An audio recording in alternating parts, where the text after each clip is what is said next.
Okay, now let's pick up from where we start in yesterday's session when I talked about the relationship between men and women and why that interdependence is so crucial in a healthy and a loving relationship. And I pondered as to what would be the best way of explaining the concept of interdependence. And I couldn't come up with something more perhaps relevant and something that you and I perhaps would agree illustrates the importance of interdependence. Now I have in my hand a glass of water. We call this water. There are two chemical compounds. One is hydrogen, one is oxygen. If you mix the chemical compounds in the right proportion, in this case 2 parts of hydrogen mixed with 1 part of oxygen, you obtain a new compound. The compound is called H2O. We call that water. It's colorless, as you can see, and it's odorless. If I drink it, it will nourish me. It will quench my thirst. In the right proportion, we have a beautiful union of 2 different compounds. Now, if I decided that I wanted to alter this compound for whatever reason, perhaps I'm a scientist and I believe in equality, and I believe that it's wrong for hydrogen to be 2 parts and for oxygen to be 1 part. After all, they should be equal. There should not be one leading the other or superior to the other. In my perception, if I decided to mix 2 parts of hydrogen with 2 parts of oxygen, I create a completely different compound, H2O2, something called hydrogen peroxide. It's colorless, just like water. It's odorless, just like water. But there is a strange difference. If I drink hydrogen peroxide, it would kill me. The idea here is to say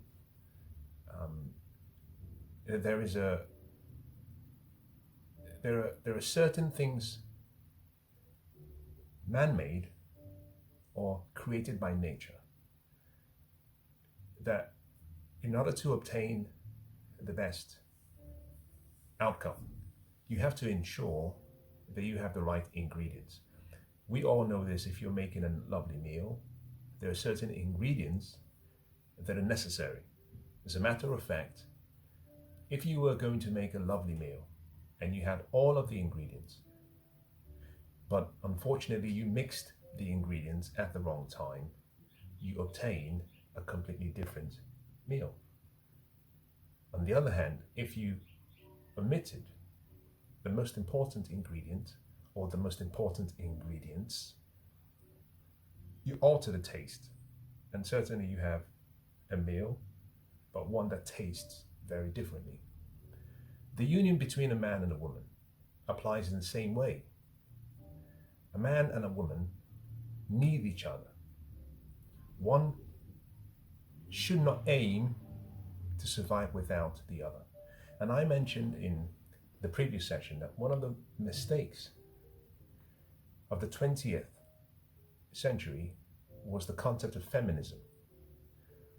Now I know this will rub a few people up, but let me explain why I think this concept has done more harm than we can imagine. Let's start with men.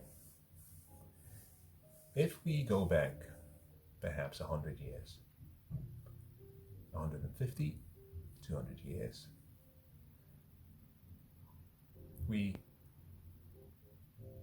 I think it would be both plausible, probable, and possible that we would all agree that men have not changed. in a significant manner over that whole period of time. There have been subtle changes in how we interact with each other, but at the core, men are still the same. If you meet a man who is 70 and loves football, he may have been supporting the same team for the last 40, 50, 60 years. We don't change as much as we should. So we're slightly more, you might say, conservative in our approach, especially in our approach to change. However, over the last 70 years, we have had changes, both philosophically and socially, and a lot of the changes have come from the idea of feminism. Now, I have to say this, that a broken clock is right twice every day. And there were positive aspects of the feminism movement. I usually say that I completely support the pre-1970s feminism movement. The post-1970s feminism movement and the modern feminism is something to be concerned about. The concern comes from the fact that we've sold, in my opinion, a false idea to most young women. And the idea is that the enemy is the man. Now, I want you to think about this concept from the perspective of a union. A young girl who is a teenager is encouraged to be empowered, to be educated, to be enlightened, but most importantly, to be independent. But all of those, I would say, societal goals, if you were to go down to the bottom of the intention, the intent is with the idea that the world you live in, you have enemies. And the main enemy you have, the villain, is the man. And you, the woman, you have been a victim all of your life. And therefore, you need to put yourself first. And you need to be independent of the man. And you need to strive to be able to do the roles and the functions that a man would normally provide, so that you're not dependent on him. But in a different way, you're preparing young girls to have at the back of their mind an exit strategy in their relationships, because you do not believe that the man will come to the relationship in good faith or personably. And therefore, young women are being raised and trained to think that something will go awry, something will go wrong in their relationship, and that the man or the men that they will interact with, that there is something cynical in each and every one of them, for which the woman must be on her guard. And so what we've found is we've lost the so-called independence, or rather interdependence, that we once used to have. There was a time when a man and a woman came together, but recognized that alone they could not do everything and achieve their best selves or achieve the best results, and that it was important to have two people with complementary skills. You might say people with maybe different skill sets, I should say, but complementary values. Different skill sets, different life experiences, but complementary values. And by combining them, you have a beautiful combination of perhaps 2 parts of hydrogen and 1 part of oxygen, and you have something beautiful, something that can nourish, something that can extend the life of both people. Today, we have a situation where young women, and I'm going to speak to young women, because if I have to choose my target audience, it would be young men and young women. For those who are 25 and above, you aren't an adult. And I hate to say this, but the likelihood that I could influence you to reconsider and to test the ideas and ideals that you already hold very closely to your heart and that you cherish, the likelihood that I can change or challenge your ideals is very slim. Because at 25, let's be honest, you've lived a quarter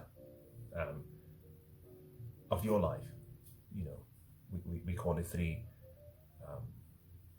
school years and 10. You've lived a long life. At 25, perhaps your value system has been formed, has perhaps been conditioned, and there's a very high likelihood that if you hear a view that is different to what you cherish and to what you believe, then there is a very high possibility that you will reject something to the contrary or something different. And therefore my target group are the younger ones, those perhaps who are still going through the teenage period and moving into becoming adults. Because the younger people, between 18, preferably between 16 and 25, are easier to educate, to empower, and to enlighten. And so I would say this: there's a possibility that depending on who you are, where you are in your life, your age, that if you are a lady, that you were trained, you've been raised to put your education first, to put the idea of a family third or fourth, to think about your health, to think about your education, to think about you expressing yourself and you becoming, let's say, the best version of yourself whilst experiencing the best that life has to offer. There's a possibility that if this is how you were trained, that you do have a false concept of what a union between a man and a woman should be. And I would encourage you to think about challenging such a concept. And what I would hope to do is share perhaps some of the qualities that a man will bring to your life and some of the qualities that a woman will bring to a man's life, and why both qualities, as you might observe shortly, they're complementary, and when mixed together you have a beautiful relationship. But more importantly, it's less about the relationship itself. It's more about the product created from the union. I guess in many ways, one of the mistakes that we have made, especially those who were born perhaps, I'd say Generation X and the baby boomers, those from say the 1980s, 1980, prior to 1980. One of the mistakes that we have made as a society is we've failed to explain to the younger ones the fact that a union between a man and a woman, or marriage, is not about love. It's not about being attracted to someone. It's not about being happy. And it's not certainly not about sex. All of those are secondary to the true primary reason for such a union. Marriage is about responsibility. It's about your obligation. It's about purpose. It's about duty. But most importantly, the purpose of marriage is to procreate, is to extend the genealogy of the seed of the man, that is the whole purpose. And therefore, at the core of a union between a man and a woman is the offsprings that you produce. It's not about you or the lady. It's not about the husband or the wife. It's about their seeds. It's about the seeds they create, the children, the offsprings that they produce. And so I'm speaking with that end in mind. I'm not speaking from the purpose of, getting your rocks on and having fun, enjoying life. If you can have all of that, that is great. But if you had all of that and the products you create are broken, then you failed. Both parties have failed in their original responsibilities. And so let me speak to you very briefly about some of the qualities and what a man brings to a relationship. The first is purpose. Now, everything was created for a purpose. And everything that exists has a purpose. If it was created by a man or created by men, and let me make a statement. When I say by a man, I'm referring to both sexes. If it was created by a man and a woman, then there is a very high possibility that it was created for a purpose. If it was created as part of nature or as part of something existential, something that we cannot explain, then we have to assume that the purpose is known, but perhaps not known to us. A man brings purpose into a family or into a union. That purpose simply means meaning, an idea about where we're going. A man brings vision into a relationship. A man brings structure into a relationship. A man brings, in my opinion, a strategy into a relationship. So you have purpose, you have vision, you have structure, you have strategy. And I would say also, men, what we bring is stability into a relationship. Now, that is not all encompassing all of what we bring into a relationship. Now, once we change the name or the title from the man to a husband, the husband is meant to bind the house.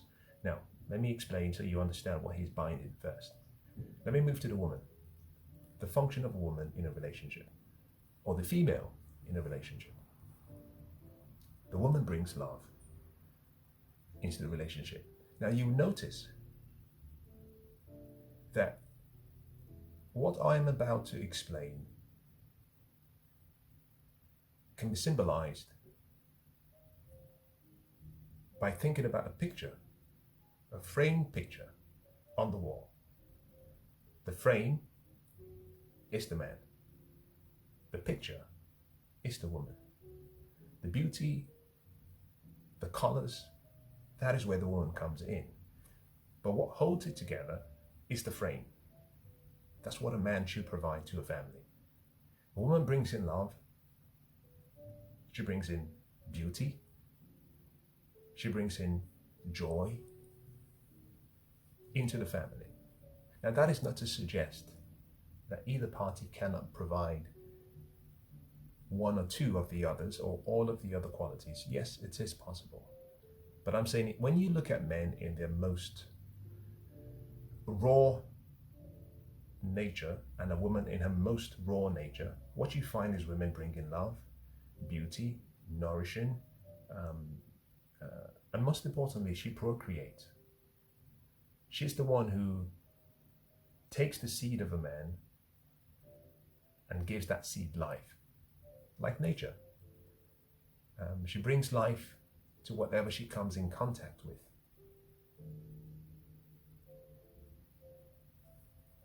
When mixed together, what you then have is a union between two parties where there is a vision, there is a purpose, there is a strategy, there is a structure, there is containment. Added to that is the woman who brings in beauty, love, union, companionship, but most importantly, life. By being able to take all of those qualities and make it into something unique. A woman has this unique ability to take anything she touches and make it into its best possible version of itself. So between in the union between a man and a woman, a seed is created through sperm.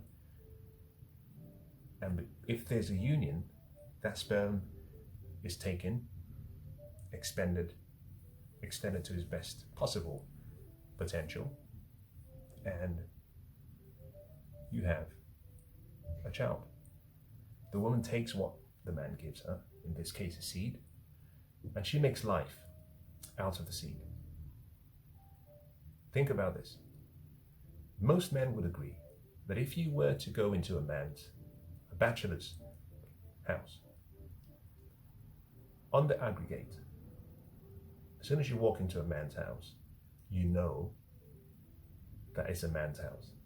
It lacks beauty, it lacks color, it lacks the presence of plants, beautiful curtains, beautiful sofa.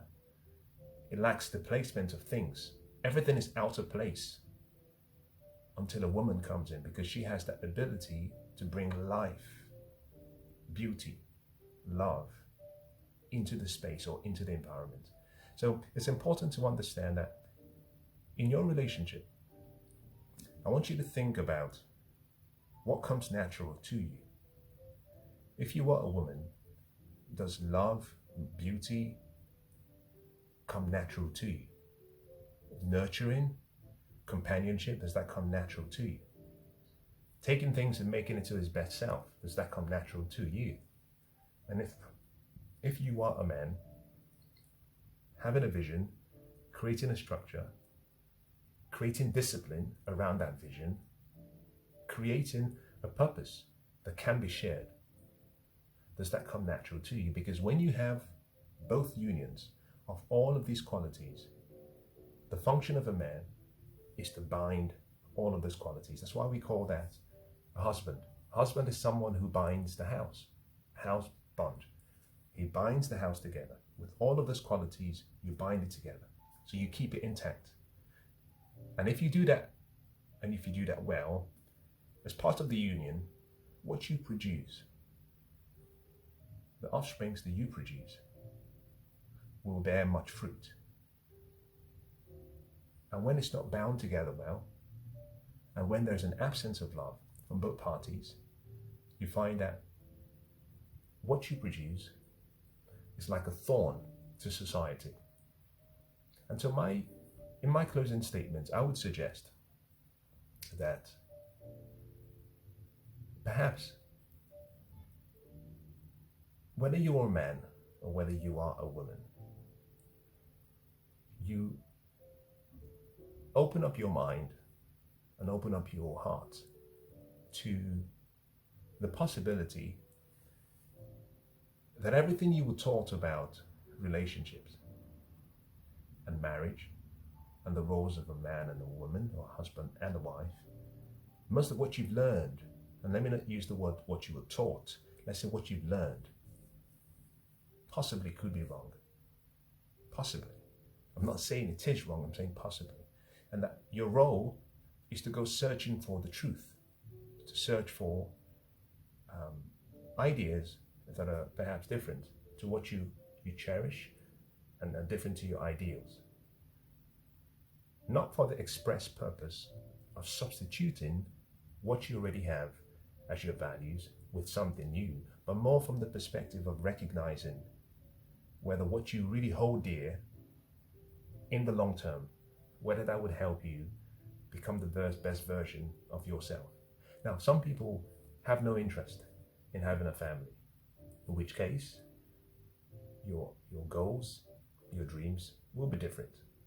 But for those who want to have a family, I would strongly encourage, especially the women, to be open to the idea that there's something beautiful about depending on someone else.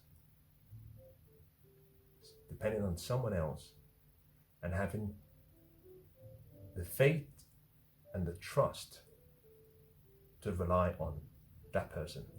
And also for the men, I would like you also to recognize the importance of also depending on a woman. But I am less concerned about men because by nature, and if you look through over the last 100 years, men have not necessarily changed.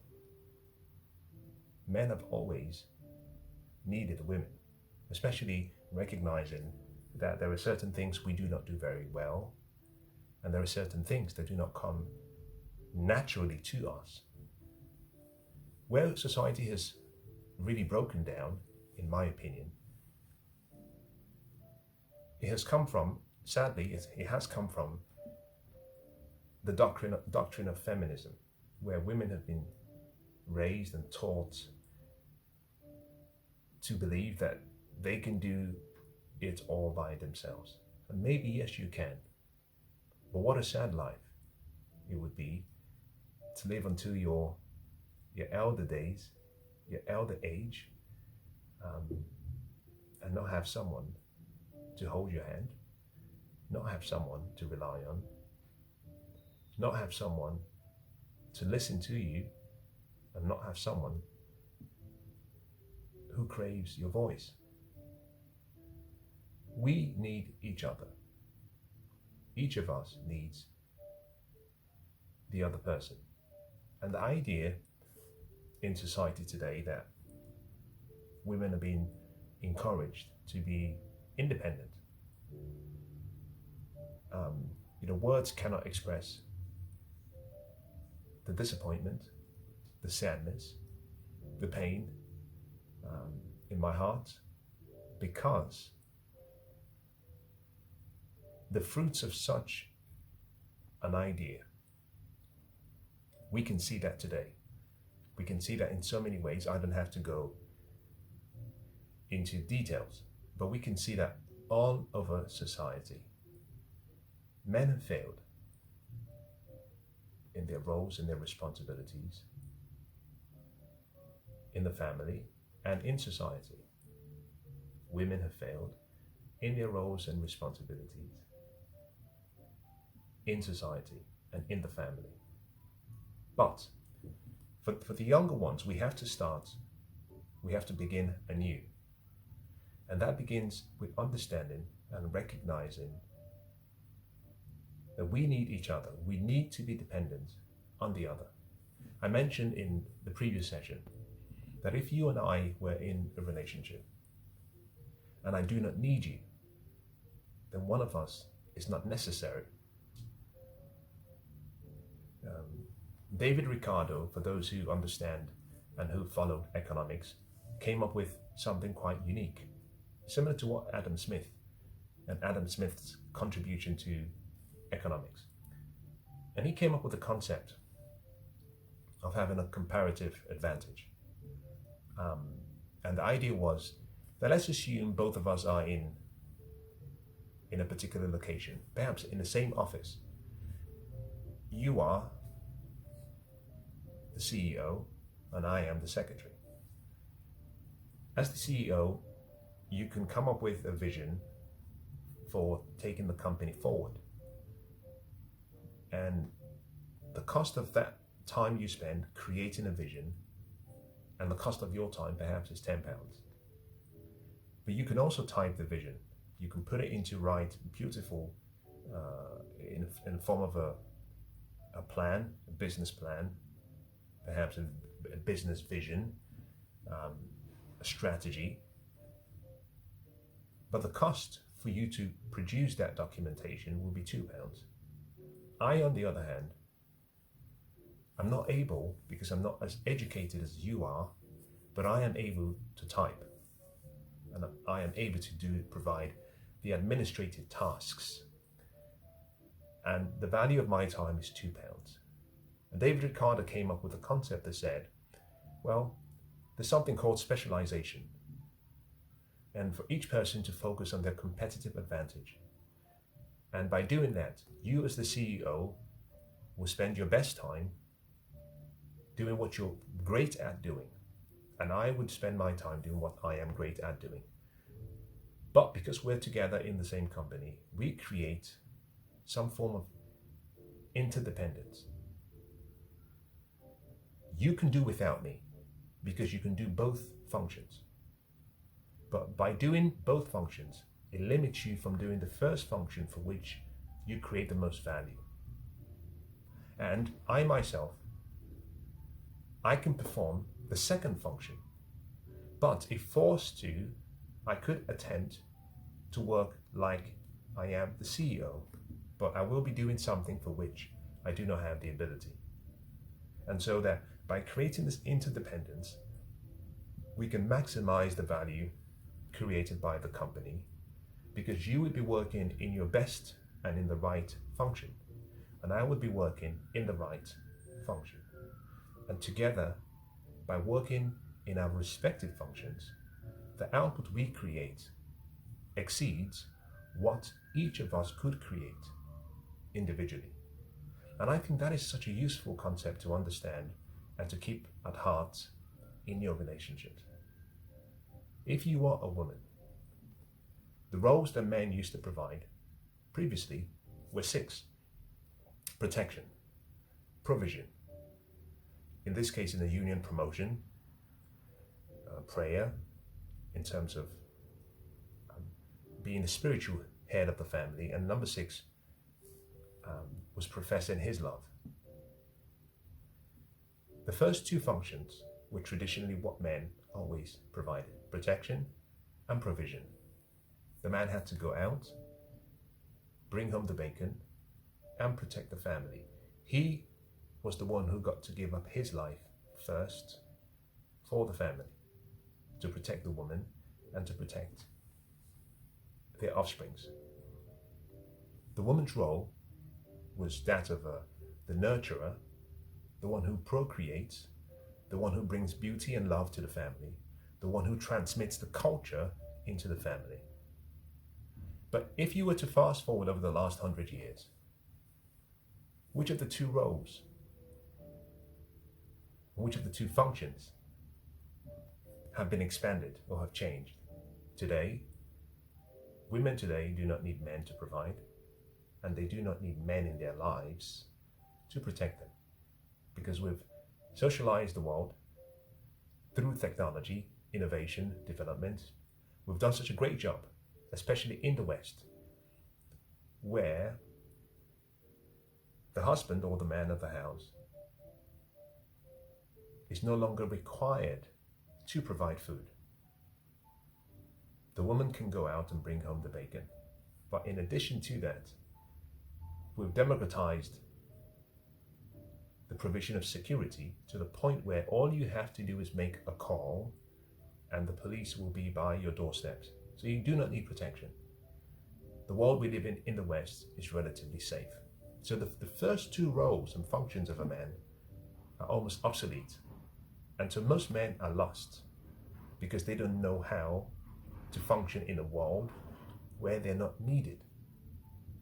And the whole idea of professing your love and prayer, no one needs prayer these days. And let's be honest, no one really needs men to profess their love because we do such a terrible job at it anyway. And who needs you to promote? The woman. She has a promotion. So the roles and traditional roles men played, women can provide the first 2 roles just as equally as the men.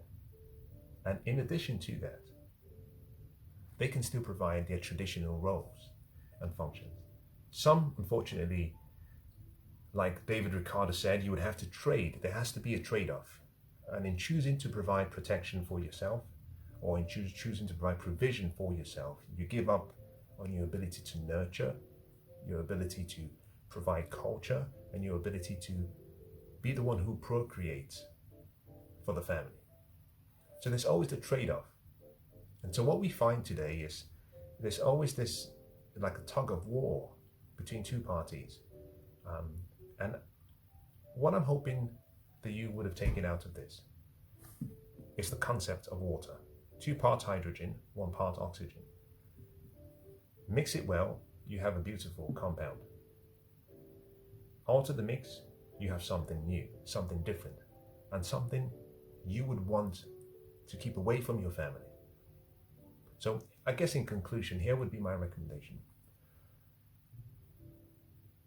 The man and the woman have to come to the relationship in good faith. They have to come to the relationship peaceably. They have to come to the relationship trusting that the other party does not have ulterior motive. They have to come to the relationship in a Christ-like manner, whereby you expect the best from the person and of the person, and you intend to give your best. There is no holding back. And I guess the best way to say this is by using a reference, a biblical reference, where it translates and reads in this way: to him that believes, no evidence, no proof is necessary. And to him that does not believe, no evidence or proof will be sufficient. And the whole idea comes down to the word faith. Faith is simply the assurance of things hoped for and the evidence of things not seen. Men and women have to come to the relationship in faith